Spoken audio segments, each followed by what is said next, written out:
नाज़रीन, मेरे साथ इस वक्त लाइन पर मौजूद हैं मियां मोहम्मद अमजद साहब। आप एडवोकेट हाई कोर्ट है, हमारे टैक्स समूर हैं। मियां अमजद साहब, ये बताइएगा 2025-26 के बजट को आप किस तरह देखते हैं? हुकूमत और एफबीआर को इनडायरेक्ट टैक्सेस को फोकस करने चाहिए या डायरेक्ट टैक्सेस को? कि बजट हमारे लिए कितना इंपॉर्टेंट होता है, मुल्क के लिए। फ्यूचर हमारा जो नेक्स्ट ईयर आएगा उसमें बिजनेस प्लान बनते हैं, गवर्नमेंट के प्लान बनते हैं, तो बजट हमारे लिए बहुत इंपॉर्टेंट रोल रखता है, एक इंटरनल एग्रीमेंट के लिए भी और एक्सटर्नल एग्रीमेंट्स के लिए भी। अब बजट में इस दफ़ा अगर आप देखें तो एफबीआर के टैक्स कलेक्शन को अगर देखा जाए तो जुलाई से लेके फेब तक अभी तक मंथ वाइज अगर टैक्स कलेक्शन में देखें तो शॉर्टफॉल चल रहा है। आपका शॉर्टफॉल जो है इंक्रीज होता होता इस दफ़ा 506 बिलियन रुपीज़ पे चला गया है। मसलन कि आप ऑलरेडी टैक्स शॉर्टफॉल में चल रहे हैं, टैक्स कलेक्शन में आपकी रिड्यूस है, तो इसमें आपका टैक्स कलेक्शन कम होने की वजह से उससे क्या है कि आप टैक्स रेट्स में आप लोगों पे टैक्स इम्पोज करेंगे। जब कलेक्शन कम होगी तो आपका जो टैक्स कलेक्शन का है वो कम, एफबीआर का टैक्स किस तरह वो कलेक्ट करें, बिजनेस को आप प्रमोट करेंगे तो टैक्स कलेक्ट होगा। बिजनेस सेक्टर में अगर आप बात करें तो आपके इंडस्ट्रीज़ वाले और आपके चैम्बर्स वाले आपसे खुश नहीं है, गवर्नमेंट से खुश नहीं है कि आप पॉलिसीज़ बनाते हैं उसको लॉन्ग टर्म लेके नहीं चलते, टैक्स रेट रखते हैं उसको स्टेबल नहीं करते, आप वेरिएशन करते हैं, आपने कोई भी स्कीम लॉन्च करते हैं तो उसमें आपको स्टेबल नहीं रहते। आपने लास्ट टाइम क्या किया कि एक दोस्त आज स्कीम दी जिसमें आपने कहा मैक्सिमम टैक्स पेयर्स को रजिस्टर्ड किया जाए और रजिस्टर्ड करके आप उसको कहे कि टैक्स कलेक्ट भी होगा और टैक्स पे रजिस्टर्ड भी होंगे, नए बिजनेसेस भी आएंगे, रेट कम था। अब थोड़ा सा अरसा गुजरा है तो गवर्नमेंट ने क्या किया, एफबीआर ने टैक्स रेट चेंज कर दिया, स्लैब चेंज कर दी, बिजनेस नैरो हो गया, उसमें टैक्स कलेक्शन भी कम होगी, उसमें ताजर भी भागने शुरू हो गए कि यार हम इस स्कीम में क्यों आए, जबकि खुद ही गवर्नमेंट ने पहले टैक्स रेट कम किया, जब हम रजिस्ट्रेशन शुरू हुई तो टैक्स रेट इंक्रीज कर दिया। तो कंसिस्टेंसी नहीं थी। ये जो चीज़ होती है ये गवर्नमेंट के लिए नुकसानदेह है कि आप एक चीज़ों के ऊपर जब कोई भी पॉलिसी बनाते हैं उसको लॉन्ग पॉलिसी लेके चले ताकि आपकी टैक्स कलेक्शन भी बेहतर है और बिजनेस भी, कम्युनिटी भी खुश हो और बिजनेस स्टेबल भी रहे। एक तो इसमें गवर्नमेंट को चाहिए कि पॉलिसी जो भी बनाए उसमें सेक्टर्स को ज़रा रिलीफ दे और गवर्नमेंट ने आप बजट में आप देखेंगे एक बहुत ही मेजर अनाउंसमेंट की गई है जिसमें उन्होंने कहा कि हम 4 सेक्टर्स को रिलीफ देने जा रहे हैं, जिसमें सबसे पहला वो रियल एस्टेट है जिसको वो कह रहे हैं कि हम इसका रेट रिड्यूस करेंगे। अच्छी बात है कि आप रियल एस्टेट सेक्टर्स को करने के लिए, प्रमोट इन्वेस्टर को इन्वेस्ट करने के लिए आप कह रहे हैं, तो real estate sector number 1। Number 2 पे आपने कहा प्रॉपर्टीज के ऊपर हम जो है वो उनको रिलीफ देंगे। नंबर 3 पे आपने कहा है कि बेवरेज सेक्टर्स को हम रिलीफ देना चाह रहे हैं। नंबर 4 पे आपने कहा है कि हमारे तंबाकू सेक्टर्स हैं, जितने भी तंबाकू कंपनीज है लास्ट ईयर आपने टैक्स इम्पोज किए उनको रिलीफ देना चाह रहे हैं। तो बात यह है कि एक तरफ टैक्स का शॉर्टफॉल चल रहा है, सेकंड आप रिलीफ देना चाह रहे हैं, ठीक है, समझ में आती है बात, रिलीफ देना चाहिए भी, क्योंकि जो बिजनेस सेक्टर्स पिछले 2 साल से प्रॉपर्ली नहीं चल रहे तो उनको जब आप रिलीफ देंगे तो वो डेफिनेटली इंप्रूवमेंट आएगी, उसमें बिजनेस में आपकी ग्रोथ भी होगी। लेकिन बात यह है कि टैक्स कलेक्शन शॉर्टफॉल की अगेंस्ट क्या आपको रिलीफ देने के बाद फर्दर टैक्स शॉर्टफॉल पूरा हो जाएगा? नहीं हो सकता। इसका मतलब है कि आप इन 4 सेक्टर्स को रिलीफ दे के अदर जो बिजनेस सेक्टर्स हैं उनके ऊपर फिर बर्डन डालेंगे। डेफिनेटली जब आपके पास टैक्स शॉर्टफॉल है या आपने टैक्स कलेक्शन करनी है, अब 2-3 सेक्टर्स को आप रिलीफ तो दे रहे हैं लेकिन उसके अकॉर्डिंगली उसके अगेंस्ट दूसरे जो सेक्टर्स है क्या आप उनके ऊपर बर्डन डाल रहे हैं? आपने इसके ऊपर एक थोड़ा सा इन्होंने क्लियर किया कि हम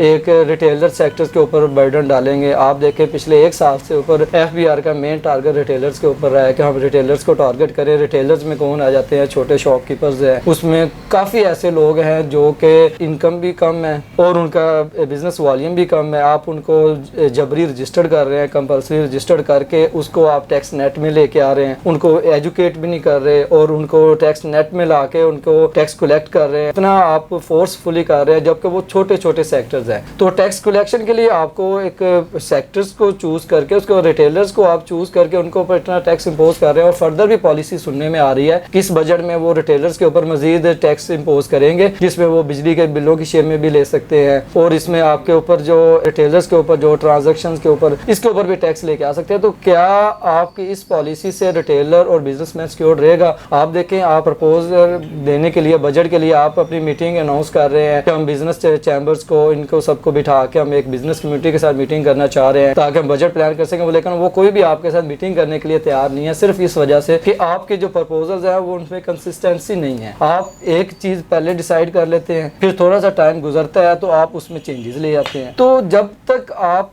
चीज़ों को स्टेबल लेके नहीं चलेंगे तो आपका बजट भी आउट नहीं होगा, और स्टेबल लेके चलेंगे तो आपकी मुल्क के हालात भी बेहतर हो जाएंगे, नई इन्वेस्टमेंट्स भी आएंगी। आपने देखा कि पिछली गवर्नमेंट जो थी उन्होंने कुछ रियल स्टेट सेक्टर में उन्होंने कहा था कि कंस्ट्रक्शन में आपने ये कंस्ट्रक्शन इतनी देर तक पूरी करेंगे तो इतना रिलीफ मिलेगा, लोगों ने इन्वेस्टमेंट्स की। नेक्स्ट अब आप नए सेक्टर में आप देखें किसी जगह पे कोई ऐसी इन्वेस्टमेंट आपको नजर नहीं आ रही जो लॉन्ग टर्म ले हो। सारे फॉरेन इन्वेस्टर्स जो है वो इसी चीज़ पे फोकस कर रहे हैं कि किस चीज़ पे हम इन्वेस्ट करें जिसपे हमें स्टेबल चीज़ नजर आए। हमारे बजट में आज भी देखा जाए तो कोई भी चीज़ हमें स्टेबल नजर नहीं आती। IMF की टीम आ रही है पिछले 6 माह से, वो डिफरेंट हमारे जो सेक्टर्स के ब्यूरोक्रेट्स हैं उनके साथ मीटिंग्स हो रही है, गवर्नमेंट नुमाइंदों के साथ मीटिंग्स हो रही है, लेकिन उसका वे आउट नजर नहीं आ रहा। क्या ये बजट हमारा बनाया हुआ बजट है या ये किसी का बनाया हुआ बजट जो हमारे ऊपर इम्पोज किया जाता है? हमें कुछ और दिखाया जाता है, बाद में कुछ और किया जाता है। चाहिए गवर्नमेंट को बजट अनाउंस करे, लेकिन उसमें कंसिस्टेंसी होनी चाहिए, एक उसमें एक माइंड सेट होना चाहिए कि हाँ ये जो बजट, इसमें ये जो हम टैक्स रेट डिफाइन कर रहे हैं, ये जो टैक्स हमने फलाने सेक्टर से इतना इतना कलेक्ट करना है,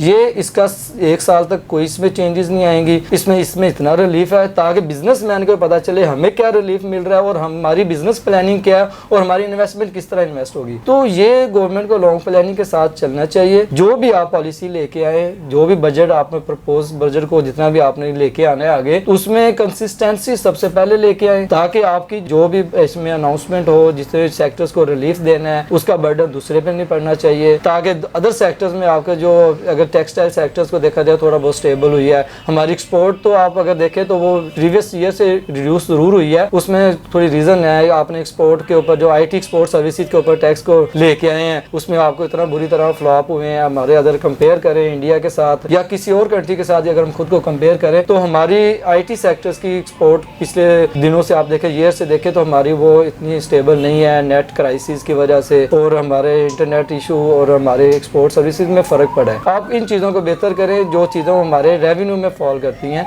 उसमें हमारे करेंसी भी स्टेबल होगी। और इसके सेकंड आप दूसरा फैक्ट देखें कि हमारी बाकी जो इंडस्ट्री है उसमें हमें इन्वेस्टमेंट अगर आएगी तो इन्वेस्टर्स तभी आएगा जब आपके पास एक लॉन्ग प्लानिंग होगी। तो हम अपनी प्लानिंग जब तक नहीं बनाएंगे तब तक हम अपने मुल्क को स्टेबल लेकर नहीं चल सकते। यहाँ पे हमारी फॉरेन पॉलिसी, फॉरेन हमारे ऊपर इम्पोज किया जाता है बजट के थ्रू टैक्सेस और पॉलिसीज, जिसमें हमें नुकसान ये होता है कि शॉर्ट टर्म छोटा सा बेनिफिट तो नजर आता है हमें, लेकिन उसके बैक एंड पे हमें लॉस कितना नजर आ रहा है गवर्नमेंट को वो नहीं देखा जा रहा होता है। हर गवर्नमेंट अपने ही खुद को देखती है कि मेरा इस गवर्नमेंट को हमने 5 साल पूरे करने हैं, हमने अवाम में पॉपुलर होना है, हमने कितना काम करना है, पॉपुलैरिटी के ऊपर फोकस किया जा रहा है। जबकि बिजनेसमैन की जो बिजनेस स्ट्रेटेजी है और बिजनेस प्लानिंग है उसके ऊपर बिल्कुल फोकस नहीं है। एक सेक्टर्स को ऊपर कर दिया जाता है, दूसरे सेक्टर्स को नीचे कर दिया जाता है। एक सेक्टर 5 साल जो 2 साल 3 साल बड़े अच्छी तरह खा पी लेता है, पैसे बना लेता है, अर्न कर लेता है, दूसरा सेक्टर वो नीचे आ जाता है। तो ये सस्टेनेबिलिटी नहीं है। जब तक आप अपने मुल्क के अंदर अपने बजट में अपने टैक्स पेयर्स के लिए, अपने इंडस्ट्रियलिस्ट के लिए जब तक आप आसानियां नहीं लेके आएंगे तब तक आप बजट में नहीं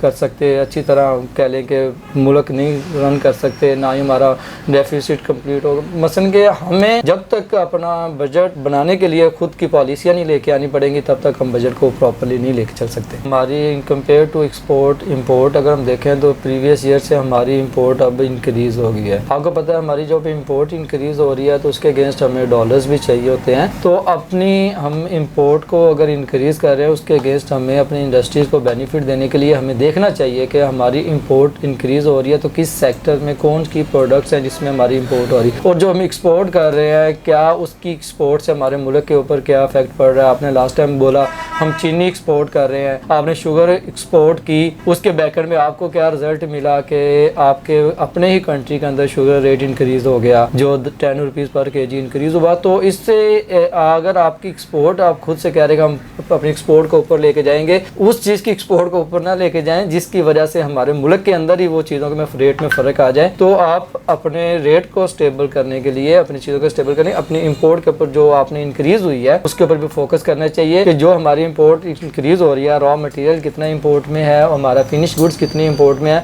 उसके बैकएंड पे हमारी इंडस्ट्री पे क्या फोकस आ रहा है। तो इम्पोर्ट इंक्रीज़ होना अच्छी बात नहीं, एक्सपोर्ट इंक्रीज़ होना अच्छी बात है, लेकिन एक्सपोर्ट का जो है वो मुल्क के लिए फ़ायदा होना चाहिए। ऐसी चीज़ नहीं एक्सपोर्ट होनी चाहिए जिससे हमारे मुल्क के अंदर रेट इंक्रीज हो जाए, हमारी आवाम के लिए फ़ायदा ना हो, तो उस चीज़ की एक्सपोर्ट का इतना फ़ायदा नहीं है। जब तक हमारी वो चीज़ एक्सपोर्ट हो जिससे हमारे मुल्क की करेंसी को स्टेबल हो, वो चीज़ एक्सपोर्ट कर लेना ज़्यादा बेहतर होता है। जी बहुत शुक्रिया मियाँ मोहम्मद अमजद साहब, आपने हमें टाइम दिया। देखिए प्रोग्राम टैक्स और अवाम अफजल अयूबी के साथ।